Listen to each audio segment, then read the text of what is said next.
الحمد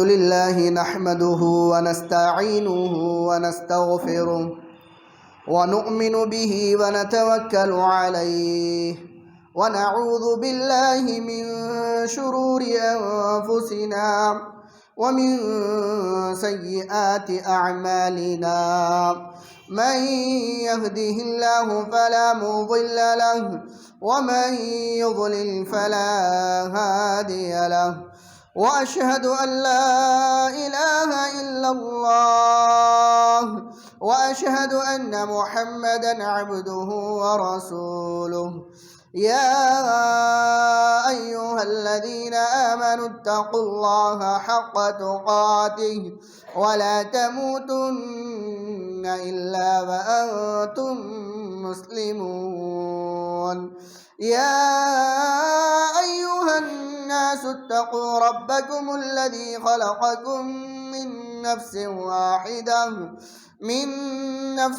واحدة وخلق منها زوجها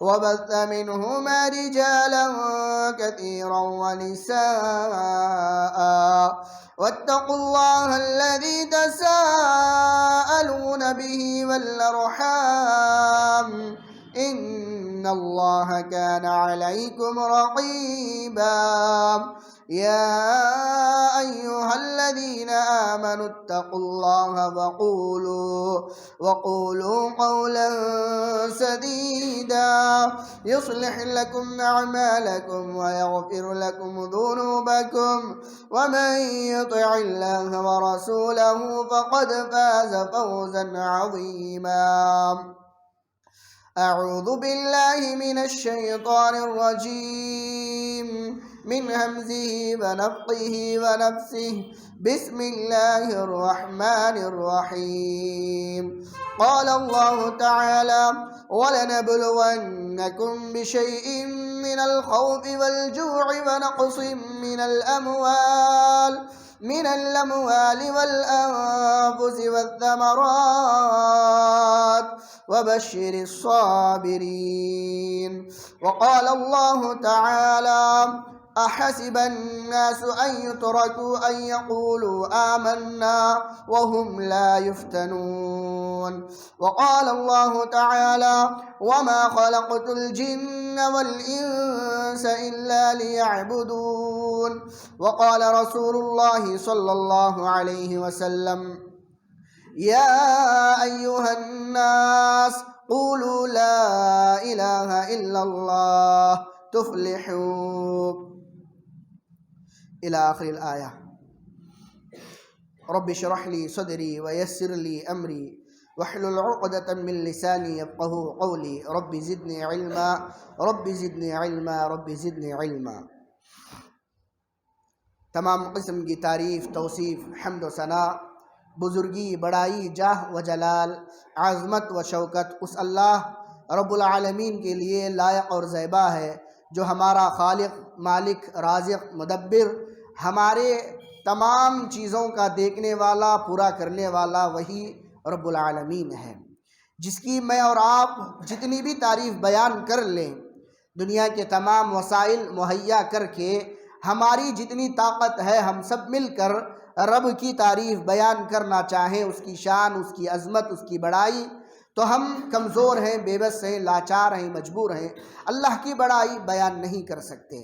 ہونا تو یہ چاہیے کہ اللہ مجھے اور آپ کو جو توفیق دیا ہے، جو سمجھ دیا ہے، اس حساب سے ہم اللہ تبارک و تعالیٰ کی تعریف کرتے رہیں، اس وقت تک کرتے رہیں جب تک اللہ تبارک و تعالیٰ ہمیں اسلام پر موت نہ دے دے۔ یہ ہمارا روز کا، صبح شام کا، روزمرہ کا معمول ہونا چاہیے۔ میں اللہ تعالیٰ کی تعریف ان الفاظ میں بیان کرنا پسند کروں گا، آپ بھی بیان کریں۔ سبحان اللہ و بحمدہ عدد خلقہ ورضا نفسه وزنة عرشه ومداد كلماته اللهم ربنا لك الحمد ملء السماوات وملء الأرض وما بينهما وملء ما شئت من شيء بعد هو الأول والآخر والظاهر والباطن وهو بكل شيء عليم. بعدہ درود و سلام ہو تمام انبیاء علیہم الصلاۃ والسلام پر، خصوصاً میرے اور آپ کے نبی جناب محمد الرسول اللہ صلی اللہ علیہ وسلم پر. اللہم صلی وسلم علی نبینا محمد. محترم سامعین اکرام، آج جمعہ کا مقدس دن، مبارک جگہ مسجد اور بہت ہی اہم وقت میں اللہ نے مجھے اور آپ کو یہاں پر جمع فرمایا ہے. کچھ قال اللہ وقال الرسول کے تحت سنیں اور اس کو اپنی زندگی میں لانے کی کوشش کریں اور عمل کرنے کی کوشش کریں. بات یہ ہونی چاہیے ہمارے دماغوں میں، اور دعا یہ ہونی چاہیے کہ اللہ تبارک و تعالی ہم جو بھی قرآن اور حدیث کی بات سنیں اس پر اللہ ہمیں توفیق دے عمل کرنے کی. یہ دعا ہونی چاہیے اور یہ بات دماغ میں ہونی بھی چاہیے. آج جمعہ کے اس مقدس دن میں نے جو موضوع طے کیا ہے، متعین کیا ہے، وہ ہے مصیبتوں کا اسلامی حل کیا ہے. انشاءاللہ آج کچھ الفاظ یا کچھ باتیں بیان کر کے اپنی بات ختم کرنے کی کوشش کروں گا. دعا ہے رب العالمین سے کہ اللہ تبارک و تعالیٰ مجھے حق کہنے اور حق سننے آپ کو اور اس پر عمل کرنے کی توفیق عطا فرمائے، آمین. محترم سامعین اکرام، آپ کے سامنے سورۃ البقرہ کی ایک آیت، عنکبوت کی دوسری آیت، سورۃ الذاریات کی ایک آیت اور ایک حدیث پیش کی گئی. پہلی آیت میں اللہ تبارک و تعالیٰ کچھ یوں بیان فرماتے ہیں: وَلَنَبْلُوَنَّكُمْ بِشَيْءٍ مِّنَ الْخَوْفِ وَالْجُوعِ وَنَقْصٍ مِّنَ الْأَمْوَالِ وَالْأَنفُسِ وَالثَّمَرَاتِ وَبَشِّرِ الصَّابِرِينَ. اللہ کا فرمان ہے، اور کسی قدر ہم تمہیں آزمائیں گے. بِشَيْءٍ مِّنَ الْخَوْفِ، خوف کے ذریعے سے، والجوع، بھوک کے ذریعے سے، وَنَقْصٍ مِّنَ الْأَمْوَالِ، مالوں میں کمی کر کے آزمائیں گے، وَالْأَنفُسِ، جانوں کو لے کر آزمائیں گے، وَالثَّمَرَاتِ، پھلوں میں کمی کر کے آزمائیں گے، وَبَشِّرِ الصَّابِرِينَ، اور اے نبی صلی اللہ علیہ وسلم آپ خوشخبری دیجئے ان لوگوں کو جو ان آزمائشوں پر صبر کرتے ہیں. اس چیز کی خوشخبری کہ اللہ تبارک و تعالی اگر کوئی بندہ ان آزمائشوں میں صبر کرتا ہے تو اللہ اسے صابرین میں شامل فرمائے گا، اور جو بندہ صابرین میں سے شامل ہو گیا یقین جانیے اللہ اس سے خوش ہو گیا. اب اس آیت کے اندر ہم یہ جانتے چلے کہ اللہ تبارک و تعالیٰ نے اس آیت کے اندر بڑی بڑی جو آزمائشیں ہیں ان کو گنوایا ہے، جیسے خوف، بھوک، مالوں میں کمی کر کے، جانوں کو لے کر، پھلوں میں کمی کر کے. یہ بڑی آزمائشیں ہیں جس سے آج میں اور آپ حالیہ دور میں اس کو ہم دیکھ رہے ہیں کہ مسلمانوں میں خوف بھی چھایا ہوا ہے. مسلمانوں ہی میں نہیں، پوری دنیا کے اندر خوف چھایا ہوا ہے. پورا دنیا کا ماحول خراب ہو چکا ہے. اس کے علاوہ جہاں تک بات والجوع کی ہے، بھوک کے ذریعے سے، اللہ تبارک و تعالیٰ نے یہ چیز بھی ہمارے اندر، ہمارے معاشرے کے اندر ڈال دی ہے کہ ہم یا ہندوستان میں بہت سارے ایسے لوگ ہیں جو بھوک سے جوجھ رہے ہیں. حالیہ رپورٹ کے تعلق سے ہم جانتے ہیں، مہینہ 2 مہینے پہلے ایک رپورٹ آئی تھی کہ ہندوستان میں بھوک کے ذریعے سے بہت سارے لوگ مر رہے ہیں یا بھوک کا سامنا کر رہے ہیں. ہندوستان جہاں پر نیچے کیٹیگری میں تھا اب وہ بالکل آخر کیٹیگری میں چلا گیا ہے. وَنَقْصٍ مِّنَ الْأَمْوَالِ، اور مالوں کا تو ہم تمام جانتے ہیں کہ ہم تمام کے مالوں میں کمی آ چکی ہے. اچھے مالدار آج ان کے پاس بھی مال ختم ہو رہا ہے. والانفس، ہم نے یہ بھی دیکھا کہ پچھلے 2-3 سالوں میں اللہ تبارک و تعالیٰ نے ہمارے اپنوں کو جو ہمارے درمیان رہتے تھے ان کو اٹھا لیا ہے. جانوں کے ذریعے سے بھی اللہ تبارک و تعالیٰ آزما رہے ہیں. والثمرات، پھل فروٹ کے ذریعے سے بھی اللہ تبارک و تعالیٰ آزماتے ہیں. یہ جو بڑی بڑی نشانیاں ہیں، بڑی بڑی کچھ نقصان دہ چیزیں ہیں یا آزمائشیں ہیں، اللہ تبارک و تعالیٰ نے یہاں پر رکھی ہیں. ایک اور بات آپ دھیان میں رکھتے چلیں کہ آزمائش میں اور عذاب میں فرق ہے۔ امام ابن القیم رحمہ اللہ فرماتے ہیں کہ عذاب اور آزمائش میں اگر فرق کرنا چاہیں تو ہم آسانی سے کر سکتے ہیں۔ کیسے؟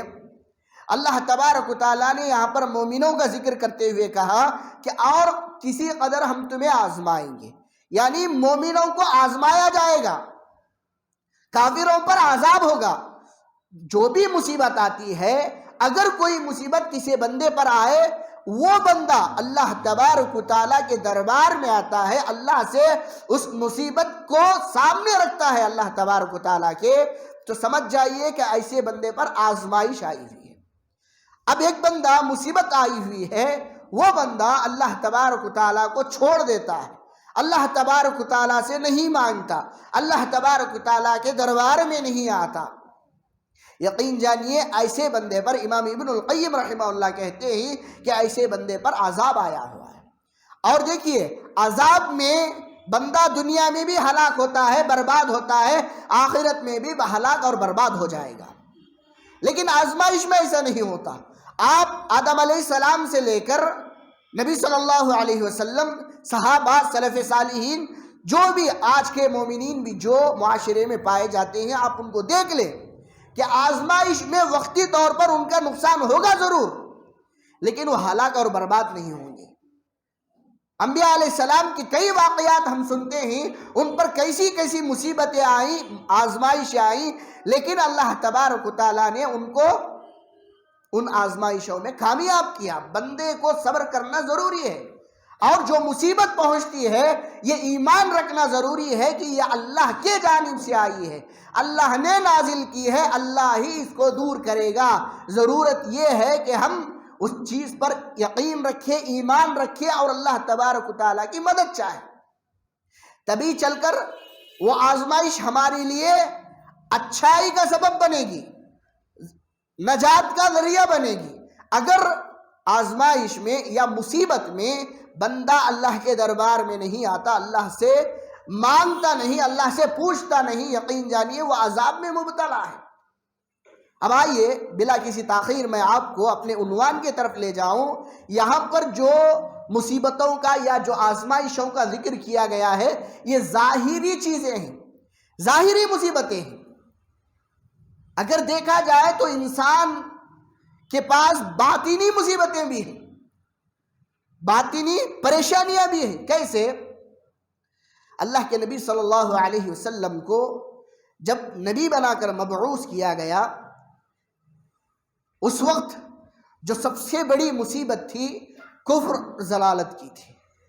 خرافات اس دور میں پائے جاتے تھے، کعبۃ اللہ کے اندر 360 بت رکھے ہوئے تھے، باطنی مصیبتیں تھیں جو ہمیں دکھ کر نہیں آتی، شرک جسے ہم ہلکا سمجھتے ہیں، یہ مصیبت ان تمام مصیبتوں سے جن کا ذکر اللہ تبارک و تعالیٰ نے کیا ہے، خوف کا، بھوک کا، مالوں میں کمی کا، پھلوں میں کمی کا، جانوں کو لینے کا، یہ تمام مصیبتوں پر سب سے زیادہ حاوی جو مصیبت ہے وہ شرک کی مصیبت ہے، اللہ تبارک و تعالیٰ سے روگردانی کی مصیبت ہے۔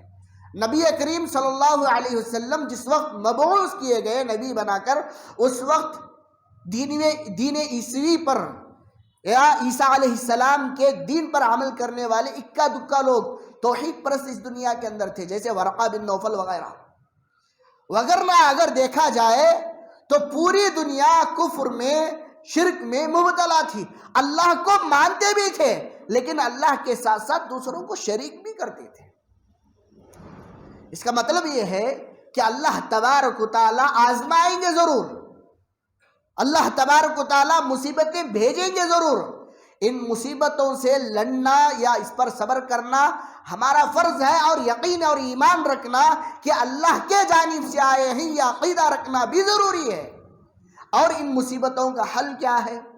ان مصیبتوں کا حل اللہ تبارک و تعالیٰ نے قرآن اور حدیث کے اندر بتلایا ہے، لیکن سب سے پہلے ہم یہ سمجھتے چلیں، اللہ تبارک و تعالیٰ نے یہ بات بھی کہی، احسب الناس ان یترکوا ان یقولوا آمنا وهم لا یفتنون۔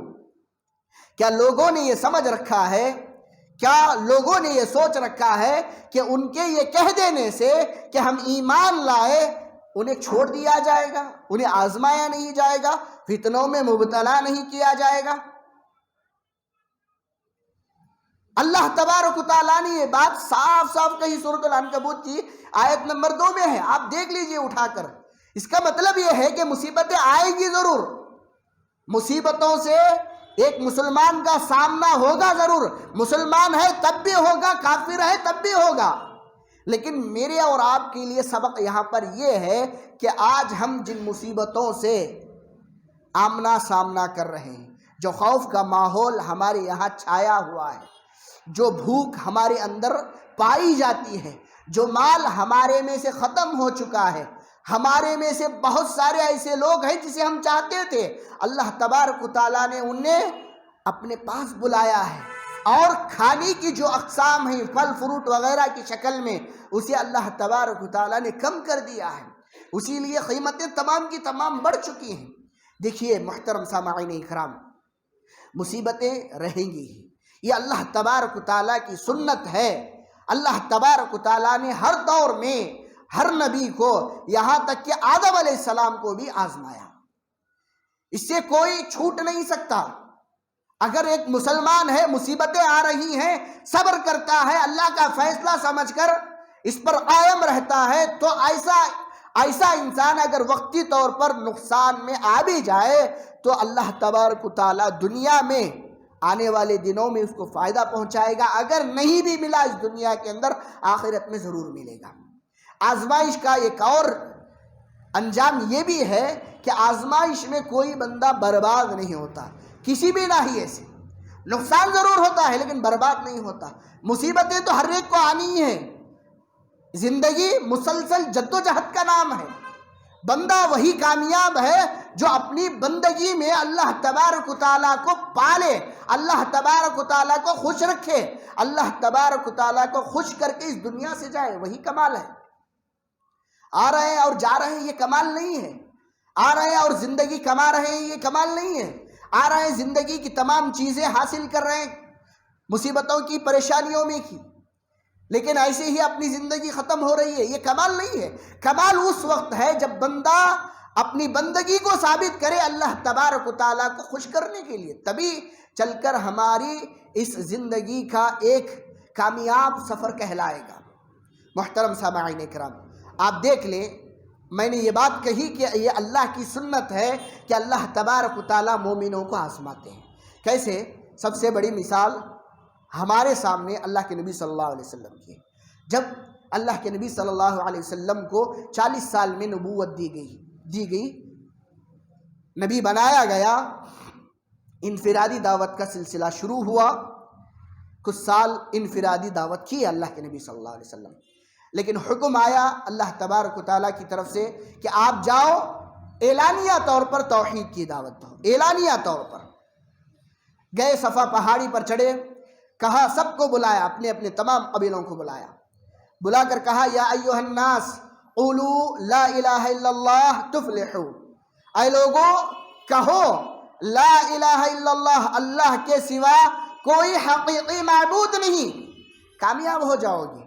ایک اور حدیث میں ہے، قولوا لا الہ الا اللہ تملک العرب والعجم، اللہ کے نبی صلی اللہ علیہ وسلم نے کہا کہ تم یہ کہو کہ اللہ تبارک و تعالیٰ کے علاوہ حقیقی کوئی معبود نہیں ہے، تمہیں عرب اور عجم کا بادشاہ بنا دیا جائے گا۔ دیکھیے، ظاہری مصیبت فوراً شروع ہوتی ہے۔ جو قبیلہ نیچے کھڑا ہوا تھا، مکہ کے لوگ، اس میں سے سب سے پہلا جو جواب دیتا ہے وہ خاص چچا ہوتا ہے، تبا لک یا محمد، اے محمد تم نے ہمیں اسی لیے جمع کیا تھا، تمہارے دونوں ہاتھ برباد ہو جائے۔ سب سے پہلے مخالفت یہاں شروع ہوئی۔ آپ دیکھتے ہیں مکی زندگی کے اندر اللہ کے نبی صلی اللہ علیہ وسلم پر قدم قدم پر اللہ کے نبی صلی اللہ علیہ وسلم کو ستایا گیا، انہیں پریشان کیا گیا، سجدے میں جاتے ہیں تو اونٹ کی اوجھڑی لا کر ڈال دیا گیا۔ یہ سلسلہ یہی ختم نہیں ہوا، آپ دیکھتے ہیں اللہ کے نبی صلی اللہ علیہ وسلم کو ان کے اپنے عزیز وطن سے اس حالت میں نکالا گیا، امن سے نہیں نکالا گیا۔ رات کے پہر میں پورے قبیلے کے ایک ایک نوجوان ننگی تلوار لے کر باہر کھڑے ہوئے ہیں اللہ کے نبی صلی اللہ علیہ وسلم کو نعوذ باللہ قتل کرنے کے لیے۔ اللہ کے حکم سے اللہ کے نبی صلی اللہ علیہ وسلم انہی کے درمیان سے گزر جاتے ہیں۔ دیکھیے کتنی خوف کی حالت ہے یہاں پر، اپنے عزیز وطن سے اللہ کے نبی صلی اللہ علیہ وسلم کو نکالا جا رہا ہے۔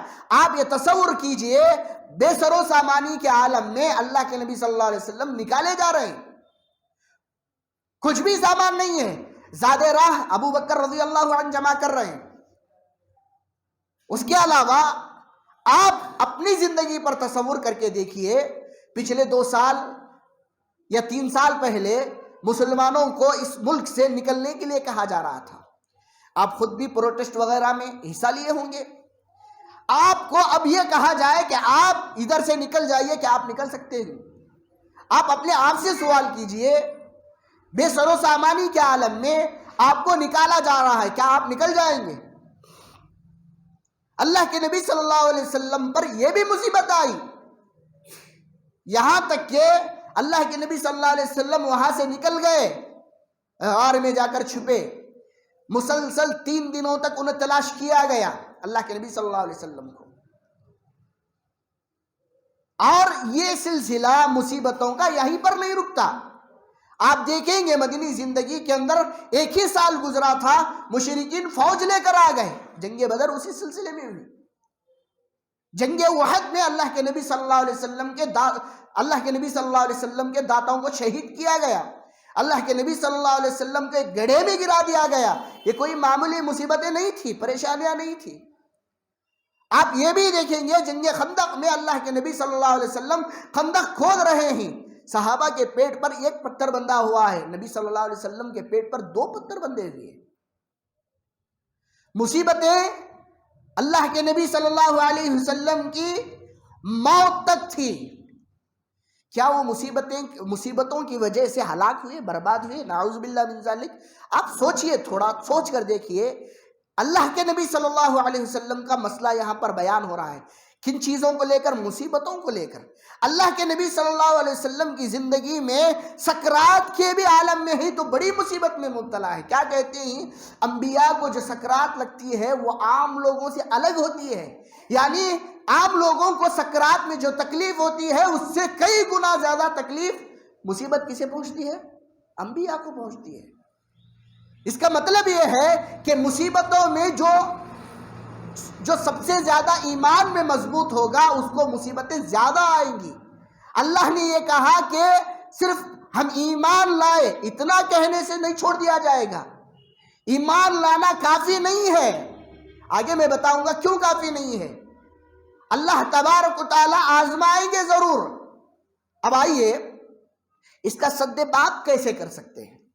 ان مصیبتوں کو، آزمائشوں کو آنا ہی ہے، قیامت کی صبح تک آئیں گی ہی، مومنوں پر رہیں گی ہی، لیکن اس کو ہم فائدے میں کیسے تبدیل کر سکتے ہیں؟ دنیا میں بھی فائدہ، آخرت میں بھی فائدہ، کیسے؟ میں نے آپ کے سامنے سورۃ الذاریات کی ایک آیت تلاوت کی۔ اللہ تبارک و تعالیٰ فرماتے ہیں وَمَا خَلَقْتُ الْجِنَّ وَالْإِنسَ إِلَّا لِيَعْبُدُونَ، اور میں نے جن اور انس کو صرف اور صرف اس لیے پیدا کیا کہ وہ میری ہی عبادت کریں۔ اللہ تبارک و تعالیٰ نے اس آیت کے اندر بہت ساری باتیں بتائی ہیں، میں صرف 2 باتیں بتاؤں گا۔ ایک بات اللہ تبارک و تعالیٰ نے کہی کہ جن اور انسان کو پیدا کرنے کا مقصد، دوسرا مقصد اس کی عبادت کرنے کا۔ ایک مقصد اس کو پیدا کرنے کا، دوسرا جو سب سے اہم مقصد اس کی عبادت کرنے کا۔ اللہ تبارک و تعالیٰ یہاں پر فرماتے ہیں کہ مقصد آلریڈی دے دیا گیا ہے۔ اب کوئی بندہ یہاں پر اس دنیا کے اندر اپنا الگ سے مقصد بناتا ہے، اب سے اپنا کوئی گول بناتا ہے یا ایم بناتا ہے، تو وہ اللہ تبارک و تعالیٰ کے اس گول سے ہٹ کر ہے، اس مقصد سے ہٹ کر ہے جو اللہ نے اس آیت کے اندر دے دیا ہے۔ وہ مقصد کیا ہے الا لیعبدون، وہ صرف میری ہی عبادت کرے گا۔ اگر کوئی بندہ اس مقصد سے ہٹ کر کوئی اور مقصد بناتا ہے، اس نے اللہ تبارک و تعالیٰ کے اس مقصد کو چھوڑ دیا۔ ابن عباس رضی اللہ عنہما، جو اللہ کے نبی صلی اللہ علیہ وسلم کے چچا زاد بھائی ہیں، صحیح بخاری میں امام بخاری رحمہ اللہ اس آیت کی تفسیر کرتے ہوئے کہتے ہیں الا لیعبدون سے مراد یہ ہے الا لیوحدون، عبادتوں میں تمام قسم کی جو عبادتیں ہیں، تمام قسم کی جو عبادتیں ہیں جو قرآن اور حدیث نے بتلائی ہیں، ان تمام عبادتوں میں الا لیوحدون توحید کا پایا جانا ضروری ہے۔ یعنی توحید ربوبیت، توحید الوہیت، توحید اسماء و صفات۔ شرط یہ ہے کہ اگر آپ عبادتیں کر رہے ہیں، ان تمام عبادتوں میں ان چیزوں کا، ان اقسام کا پایا جانا نہایت ہی ضروری ہے، تبھی چل کر مقصد پورا ہوگا۔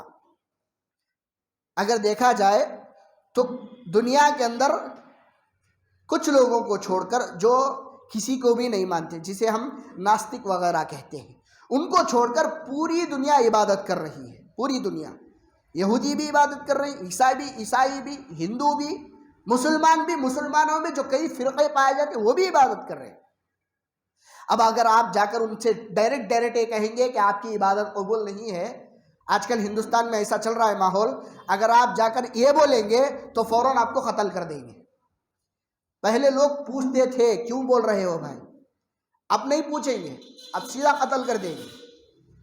اگر آپ حکمتاً جا کر نہیں سمجھائیں گے، ڈائریکٹ جا کر یہ کہیں گے کہ آپ کی عبادت قبول نہیں ہے، آپ کو قتل کر دیا جائے گا۔ اب یہی سوال آپ اپنے دماغ میں رکھیے، آپ خود سوچئے، کیا ان کی عبادتیں قبول ہیں؟ کیا ان کی عبادتیں قبول ہیں؟ سوال تو بنتا ہے نا بھائی، عبادت کر رہے ہیں، عبادت نہیں کر رہا ایسا نہیں ہے۔ مشرکین بھی اللہ تبارک و تعالیٰ کو مانتے تھے، ماننے کے باوجود 360 بت کعبۃ اللہ میں رکھے ہوئے تھے۔ اللہ کے نبی صلی اللہ علیہ وسلم نے کیا کہا؟ قولوا لا الہ الا اللہ، کہو کہ اللہ کے سوا حقیقی معبود کوئی نہیں ہے۔ تو غصہ آیا کہ نہیں آیا؟ بھائی غصہ دوسرے رشتہ داروں کو بعد میں آیا، سب سے پہلے خاص رشتہ دار ابو لہب کو آیا کہ ہمارے بتوں کے خلاف بول رہا ہے، سیدھے بد دعا دے دی اللہ کے نبی صلی اللہ علیہ وسلم کو۔ کس نے؟ ابو لہب نے، خاص چچا نے۔ اس کا مطلب یہ ہے کہ اگر دیکھا جائے تو ان کی عبادت، ان کی عقیدت اپنے جگہ صحیح ہے، لیکن ایک پیمانہ اللہ تبارک و تعالیٰ نے نازل کیا قرآن اور حدیث کی شکل میں، اس پیمانے میں ہماری عبادت اگر فٹ نہیں بیٹھتی، اس پیمانے میں، اس ترازو میں ہماری عبادت نہیں آتی، تو ہماری عبادت قبول نہیں ہے۔ اللہ تبارک و تعالیٰ کو مقصود وہی ہے جو اللہ تبارک و تعالیٰ نے کہا ہے، یعنی توحید مقصود ہے۔ اب دیکھیے، میں نے کہا میرا جو عنوان ہے مصیبتوں کا اسلامی حل۔ مصیبتیں کیسے ٹلیں گی انشاءاللہ میں بتاؤں گا، لیکن یہ بات آپ اپنے دماغ میں رکھ لیں، جب تک توحید میری اور آپ کی زندگی میں نہیں ہے، تب تک ہمارے جو بھی کام ہیں وہ ادھورے ہیں، ناقص ہے۔ یہ اس لیے ضروری ہے کہ اللہ تبارک و تعالی ہمارا خالق، مالک، رازق سب کچھ ہے، باوجود اس کے کہ ہم اللہ تبارک و تعالیٰ کو جاننے کی کوشش نہیں کرتے۔ میں بھی، آپ بھی، ایسی بات نہیں ہے کہ میں ممبر پر کھڑا ہوں بول رہا ہوں، ایسا نہیں ہے۔ جتنا قرآن اور حدیث نے اللہ کے بارے میں بتایا ہے، اللہ کے بارے میں قرآن اور حدیث نے جتنا بتایا ہے، میں بھی، آپ بھی اتنا بھی نہیں جانتے۔ بھائی کوئی بڑے علماء اس بات کا دعویٰ بھی نہیں کرتے کہ ہم جانتے ہیں، جتنا جاننے کی کوشش کریں گے اور بھی چیزیں کھلتی جائیں گی، لیکن یہاں سوال یہ ہے کہ ہم کتنا جانتے ہیں اللہ کو؟ سوال ہے نا، یہ سوال سب سے اہم ہے۔ اگر اس سوال کا جواب اپنی زندگی میں ہمیں نہیں ملا، یا ہم نے تلاش کرنے کی کوشش نہیں کی، یا جاننے کی کوشش نہیں کی، جستجو نہیں کی، تو ہماری زندگی بیکار ہے، میری بھی، آپ کی بھی۔ کیونکہ میرا اور آپ کا مقصد یہ ہے، اللہ نے یہ دے کر بھیجا ہے مقصد کہ میں اور آپ اللہ کو جانیں، اللہ کو پہچانیں، اس کی معرفت حاصل کریں۔ ہمارے پاس ایسا کوئی سسٹم ہے ہی نہیں۔ یقین جانیے میں طنز نہیں کر رہا ہوں، میں میری بھی آپ کی بھی زندگی کے بارے میں ایک اہم سوال کر رہا ہوں۔ میرا اور آپ کا نظام ایسا ہے کہ ہم اللہ کے بارے میں جاننا ہی نہیں چاہتے۔ بس بھئی مسلمان نماز پڑھتے ہیں، ہم بھی نماز پڑھیں گے۔ مسلمان رمضان میں روزے رکھتے ہیں، محرم کے روزے رکھتے ہیں، شوال کے روزے رکھتے ہیں، ہم بھی رکھیں گے۔ صدقہ خیرات کرتے ہیں، ہم بھی کریں گے۔ بھئی یہ دیکھا دیکھی عمل ہے، عمل غلط ہے یہ نہیں کہہ رہا ہوں میں، عمل غلط ہے یہ نہیں کہہ رہا ہوں، لیکن جو اصل بنیاد ہے اس کو ہی جاننے کی کوشش نہیں کرتی۔ الحمدللہ پیچھے مسجد بننے جا رہی ہے، آپ تمام جانتے ہیں کہ کیا اسے بنا فاؤنڈیشن کے بنائیں گے؟ چلو بھئی اس کے سہارے یہ مسجد ہے، اسی کے سہارے مسجد بن دیں گے، دیوار اٹھا دیں گے، ٹھیک ہے کیا مسجد بنا فاؤنڈیشن کی ہوگی؟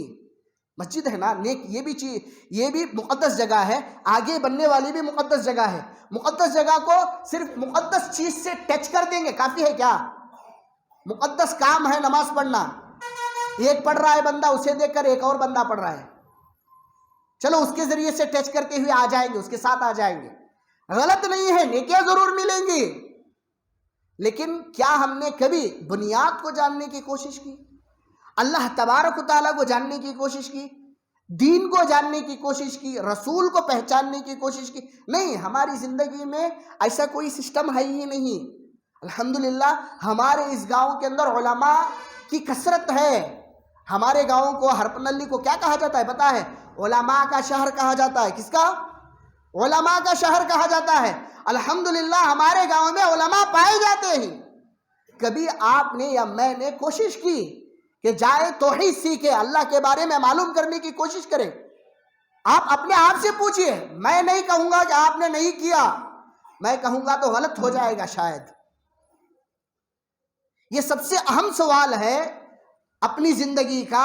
میں اگر اللہ کو خوش کرنا چاہتا ہوں، ہم اگر اللہ کی جنت کو حاصل کرنا چاہتے ہیں، تو اس بات کو سوچئے کہ آپ دولت کما رہے ہیں، شہرت کما رہے ہیں، اچھا رتبہ کما رہے ہیں، لوگوں میں عزت کما رہے ہیں، لوگوں میں عزت کمانے کے لیے بہت ساری چیزیں کر رہے ہیں، کیا اللہ کو پہچاننے کے لیے، اللہ کو جاننے کے لیے کبھی اتنی جستجو کی؟ اگر میری اور آپ کی زندگی میں توحید نہیں ہے تو میری اور آپ کی زندگی کا کیا حاصل؟ میں اور آپ جو 60-70 سال گزار چکے ہیں اس کا کیا فائدہ؟ کہاں جا رہے ہیں ہم؟ کیا ہمارے محلے میں یا ہمارے گاؤں میں ایسا کوئی سسٹم ہے، ایسا کوئی نظام ہے جہاں پر توحید سکھائی جاتی ہو، توحید پڑھائی جاتی ہو، توحید سیکھنے کے لیے نوجوان بوڑھے بچے آتے ہوں؟ ایسا کوئی نظام ہے؟ بھئی مجھے ہی اپنے گاؤں کی فکر کرنی ہے، آپ کو بھی اپنے آپ کی فکر کرنی ہے، اسی لیے تو میں یہاں پر کھڑا ہو کر بول رہا ہوں۔ اب آئیے میں اتنا کیوں بول رہا ہوں؟ میرا اصل جو عنوان کا موضوع ہے مصیبتوں کا اسلامی حل، وہ یہی ہے کہ اگر میری اور آپ کی زندگی میں توحید آ جائے، اللہ کو میں اور آپ پہچاننے والے بن جائیں، رسول کو پہچاننے والے بن جائیں، دین کیا کہتا ہے اس کو سمجھنے والے بن جائیں، دین کو پڑھنے والے بن جائیں علماء کے ذریعے سے، تب چل کر ہماری زندگی کامیاب ہوگی، کامران ہوگی۔ اللہ کے نبی نے کیا کہا؟ تفلحو، لا الہ الا اللہ تفلحو، کامیاب ہو جاؤ گے۔ صرف کامیاب ہو جاؤ گے نہیں کہا، آگے بھی کہا تملک العرب والعجم، تم عرب کے اور عجم کے مالک بن جاؤ گے۔ اپنی بات کو انشاءاللہ میں 2-4 منٹ کے اندر ختم کر دوں گا، یہی حل ہے، غور سے سن کر جائیں۔ کیا حل ہے؟ اللہ کے نبی صلی اللہ علیہ وسلم نے جو بات بتائی کہ تم اللہ کو جاننے والے، اللہ کو پہچاننے والے، رسول کو پہچاننے والے، دین کو پہچاننے والے، دین پر عمل کرنے والے بن جاؤ گے تو تمہیں عرب اور عجم دے دیا جائے گا۔ اب سوچو، اللہ کے نبی صلی اللہ علیہ وسلم جب سے مبعوث ہوئے، اعلان کیا، تب سے ظاہری مصیبتوں کا سلسلہ شروع ہوا کہ نہیں ہوا؟ بالکل ہوا۔ 13 سالہ زندگی میں اللہ کے نبی صلی اللہ علیہ وسلم کو بہت ستایا مشرکین نے۔ کس نے؟ مکہ کے مشرکین نے بہت ستایا۔ یہاں تک کہ اللہ کے نبی صلی اللہ علیہ وسلم مدینہ چلے گئے، وہاں پر بھی آ کر ستایا، کم از کم 5 سے 6 سال تک ستایا۔ اس کے بعد 10 سال بعد جب اللہ کے نبی صلی اللہ علیہ وسلم آئے مکہ کو، مکہ فتح ہوا اللہ کے نبی صلی اللہ علیہ وسلم کے ہاتھوں۔ یعنی مصیبتوں کا سلسلہ ان لوگوں کی جانب سے ختم ہوا جو اللہ کے نبی صلی اللہ علیہ وسلم کو بسپر 3 سال تک ستائے، مشرکین کی جانب سے۔ ختم ہوا کہ نہیں ہوا؟ اللہ کے نبی صلی اللہ علیہ وسلم کو مشرکوں کی طرف سے جو تکلیف پہنچتی تھی اس کا اختتام کب ہوا؟ بسپر 3 سال کے بعد۔ اب دیکھیے 10 سال میں اللہ کے نبی صلی اللہ علیہ وسلم فاتح مکہ بن گئے۔ 2 سال کے بعد پورا عرب، اکثر عرب مسلمان ہو گیا، پورا عرب اللہ کے نبی صلی اللہ علیہ وسلم کے حکم پر چلنے والا بن گیا۔ یعنی اللہ کے نبی صلی اللہ علیہ وسلم نے جو بات کہی تھی تملک العرب، عرب کے حاکم بن گئے اللہ کے نبی صلی اللہ علیہ وسلم اپنی زندگی ہی میں۔ کس کی وجہ سے ہوا؟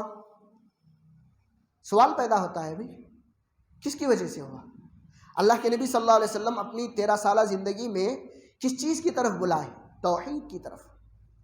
توحید توحید توحید۔ کبھی آپ نے سنا؟ بھئی میں یہ نہیں کہتا کہ اللہ کے نبی نے ایسا نہیں کہا، لیکن 13 سالہ زندگی میں اللہ کے نبی صلی اللہ علیہ وسلم کی جو دعوت سب سے زیادہ تھی وہ کون سی تھی؟ کون سی تھی؟ سوال کریں تو جواب مل جاتا ہے، کیونکہ ہم بیان بہت بار سن چکے ہیں، بہت بار سن چکے ہیں، اور بچپن میں مکتبوں میں ہم نے یہ پڑھا بھی ہے کہ اللہ کے نبی صلی اللہ علیہ وسلم اپنی 13 سالہ زندگی میں مکے کے صرف توحید کے علاوہ کسی اور چیز کی طرف نہیں بلایا۔ حالانکہ مکی کی زندگی میں 5 وقتہ نماز فرض ہو چکی تھی، نہیں جو ہو چکی تھی، معراج پر مکی کی زندگی میں نہ لے کے گئے تھے جبرائیل علیہ السلام اللہ کے حکم سے، لیکن اللہ کے نبی صلی اللہ علیہ وسلم کو دیکھیے فرض نمازوں کو جماعت بنا کر، حالانکہ سینٹر تھا وہاں پر، جماعت بنا کر جیسے ہم مسجد میں پڑھ رہے ہیں علانیہ طور پر ایسے نہیں پڑھے، اور اللہ کے نبی صلی اللہ علیہ وسلم اس چیز کی طرف ابھارا بھی نہیں۔ میں یہ نہیں کہہ رہا ہوں کہ آج کی زندگی میں نہیں ابھارو، نہیں، میں یہ نہیں کہہ رہا ہوں، میں یہ کہہ رہا ہوں کہ آج جو مصیبتیں ہیں اگر ختم چاہتے ہیں، اس کو، ان مصیبتوں کو فائدے میں بدلنا چاہتے ہیں، فائدے میں بدلنا چاہتے ہیں تو کیا کرنا ہوگا؟ توحید پڑھنی ہوگی، علماء کے نیچے بیٹھ کر، علماء کے سامنے بیٹھ کر توحید پڑھنی ہوگی، سیکھنی ہوگی، تبھی چل کر ان مصیبتوں کو ہم فائدے میں بدل سکتے ہیں۔ توحید سیکھنی ہوگی۔ آج آپ خود دیکھ لیں ہمارے اندر کہاں توحید ہے۔ ہم پورے مسائل بولتے ہیں دین کے۔ میں یہ نہیں کہہ رہا ہوں کہ مت بولو، میں یہ نہیں کہہ رہا ہوں کہ نہ بولیں، میں یہ کہہ رہا ہوں کہ توحید کہاں تک ہے، ہم نے کہاں تک توحید سیکھی ہے، کہاں تک ہم اس پر عمل کر رہے ہیں۔ اللہ تبارک و تعالیٰ سورۃ النور میں کہتے ہیں، سورۃ النور میں کیا کہتے ہیں؟ وعد اللہ الذین آمنوا منکم وعملوا الصالحات لیستخلفنہم فی الارض۔ اللہ تبارک و تعالیٰ کا فرمان ہے، وعدہ ہے، اللہ تبارک و تعالیٰ اہل ایمان سے وعدہ کرتے ہیں، وعدہ اللہ کا ہے، میرا اور آپ کا نہیں۔ کہتے ہیں اگر تم ایمان لاؤ اللہ پر اور عمل صالح کرو، جیسے ایمان لایا ہے اسی طریقے سے عمل کرو، تو کیا کریں گے اللہ تبارک و تعالیٰ؟ لَيَسْتَخْلِفَنَّهُمْ فِي الْأَرْضِ، زمین کی خلافت دیں گے۔ زمین کی خلافت، زمین سے مراد کیا ہندوستان کی زمین مراد ہے یا عرب کی زمین مراد ہے؟ نہیں، زمین وہاں تک ہے جہاں تک اللہ نے بنائی ہے۔ کس کی خلافت دیں گے؟ زمین کی خلافت دیں گے۔ كَمَا اسْتَخْلَفَ الَّذِينَ مِنْ قَبْلِهِمْ، اس سے پہلے اللہ تبارک و تعالیٰ نے دی تھی کہ نہیں دی تھی؟ دی تھی اللہ تبارک تعالیٰ نے۔ 50 سال میں اللہ کے نبی صلی اللہ علیہ وسلم کے انتقال کے بعد 50 سال میں عثمان غنی رضی اللہ عنہ خلیفہ ہیں، آدھی دنیا سے زیادہ مسلمان حکمران ہیں زمین پر۔ شرط کیا ہے؟ اسی آیت میں تھوڑا آگے جا کر اللہ تبارک تعالیٰ شرط بیان کرتے ہیں، یعبدوننی لا یشرکون بہ شیئا۔ شرط کیا بیان کرتے ہیں؟ تم اللہ ہی کی عبادت کرو گے اور اس کے ساتھ کسی اور کو شریک نہیں کرو گے۔ مدعا اصل یہی ہے، اگر پرابلمز ختم ہونی ہیں، مصیبتیں ختم ہونی ہیں تو توحید کو سیکھنا ہے۔ توحید توحید ربوبیت، الوہیت، اسماء و صفات کیا ہے، سیکھنا ہے، اللہ کو جاننا ہے۔ آسان لفظوں میں اگر دیکھا جائے تو کیا کرنا ہے؟ اللہ کو جاننا ہے، رسول کو جاننا ہے، دین کو جاننا ہے، تبھی چل کر میری اور آپ کی مصیبتیں ختم ہو سکتی ہیں، یا یوں کہیں کہ یہ مصیبتیں فائدے میں بدل ہو سکتی ہیں۔ میں آخر میں، وقت ختم ہو چکا ہے، آخر میں اللہ تبارک و تعالیٰ سے دعا گو ہوں کہ اللہ تبارک و تعالیٰ مجھے، سب سے پہلے کہنے والے کو، توحید سیکھنے، اور مجھے جو سن رہے ہیں ان تمام کو توحید سیکھنے کی توفیق عطا فرمائے، اور ہمیں مساجد میں بیٹھ کر اللہ تبارک و تعالیٰ کے بارے میں جاننے کی اللہ ہم تمام کو توفیق عطا فرمائے۔ مساجد ہی ہمارے مراکز ہیں، اسی کے ذریعے سے دین پھیلتا ہے، یہیں سے ہم دعوت و تبلیغ کا کام یا توحید سکھانے کا کام کر سکتے ہیں۔ اللہ مجھے اور آپ کو مساجد کا صحیح استعمال کرنے کی اللہ مجھے اور آپ کو توفیق عطا فرمائے۔ ہم میں جو مجبور ہیں، بے بس ہیں، کمزور ہیں، اللہ ان کو طاقتور بنائے دین کے لیے، اور ہم تمام کے جو قرضے ہیں اللہ، جو بھی سودی قرضے ہیں، جو بھی قرضے ہیں، اللہ اپنے رحم و کرم سے تمام قرضوں کو معاف فرمائے اور آسانیاں عطا فرمائے۔ ہم میں جو گزر چکے ہیں اللہ ان کو ان کے قبروں کو ٹھنڈک میں تبدیل فرمائے، ان کے قبروں میں جنت کی کھڑکی کو کھول دے اور ان کی مغفرت فرمائے۔ جو بھی اہل ایمان گزر چکے ہیں انہیں جنت الفردوس میں جگہ عطا فرمائے۔ جو ہم میں کے غیر شادی شدہ ہیں، اے اللہ ان کو نیک جوڑوں کا تو انتظام فرما، اور جن کی اولاد نہیں ہے ان کو صالح اولاد عطا فرما۔ ہمیں اللہ کو جاننے کے اللہ ہم تمام کو توفیق عطا فرما۔ آمین۔ السلام علیکم ورحمۃ اللہ وبرکاتہ۔